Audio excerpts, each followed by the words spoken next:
Tyler, the questions I have regarding possibilities for the 3D models are, in standing, if I lift my left thigh up to 90, what happens to the pelvis in three-dimensional space? Okay, and what happens if I then separately bring it all the way up as far as I can actively bend it? Is that any different? What if I take the leg behind me into extension? What happens to the pelvis? And what happens if I abduct the left hip? And then what happens if I adduct the left hip to an end range of active movement? And then what happens to the pelvis if I rotate my foot outward? My foot is not weight bearing on the left, so I point the foot all the way out and then point the foot all the way in. And then the reverse of that, so another aspect would be to look at what happens if we're only weight bearing through the right leg in standing, okay? What happens if I lead the movement with my pelvis? So I'm going to bend the pelvis forward at the hip. So I'm keeping my spine straight, so the motion is happening at the femoroacetabular joint. So there's flexion of trunk on pelvis, and then I'm leaning backwards. So that takes pelvis into extension on the hip. Okay. And then what happens if in standing only on the right leg, I then introduce left elevation of the pelvis, and then the pelvis dropping down on the left. And then I'm unweighted on the left. Left knee is bent 90 degrees. What happens then if I twist pelvis left and then twist pelvis to the right, and the foot stays planted on the right? So I think those are very worthwhile projects. We can talk about their utility.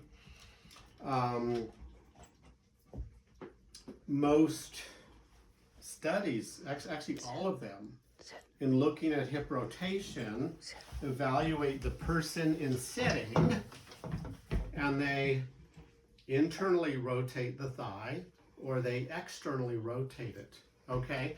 Not very functional. People hardly move their feet that way in sitting.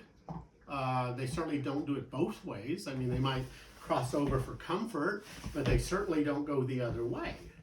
And it just I never understood why that's the way they test it, or else they do it with a person laying on their stomach and they bend the knee to 90 degrees. Just pretend I'm laying down.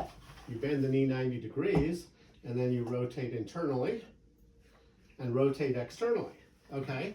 What's really functional is that people need that little small movement of rotation when they walk.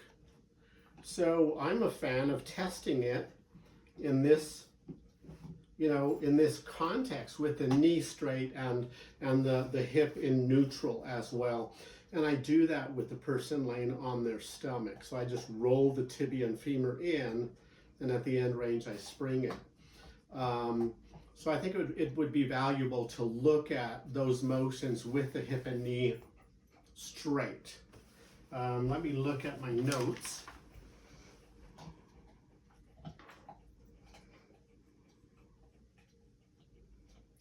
And then the third concept is weight bearing on both feet. What happens if I flex the trunk forward, or rather I'm flexing the pelvis on the femoral heads, and for me that's my end range, and then going into extension, okay, and then going into side glide to the right, side glide to the left, okay, and that obviously couples motion of the thighs, and then also the femurs, and also of pelvis moving with them, and then left rotation, and then right rotation. And then if I bend my right knee, then it becomes an oblique movement, okay? And then if I bend the other one, okay? Those are my thoughts. And I do the log roll test. It just makes a world of sense to me. But I also do a anterior spring on the back of the trochanter. And that would be a fun one to demonstrate on a 3D model. And I think that that test is standalone because I will find restrictions in that forward springing of the trochanter. I'll find it to be stuck, and the trochanter seems to be more posterior than the other side, and after I treat it, those things normalize. And I have a feeling that the movement inside the hip joint is a little more complex than just pure internal rotation, but that's something that we could talk about. So those are my thoughts for now. We can chat it up, and I can also bring the model in, and I have other models that are easier to manipulate than this big guy. So thank you very much.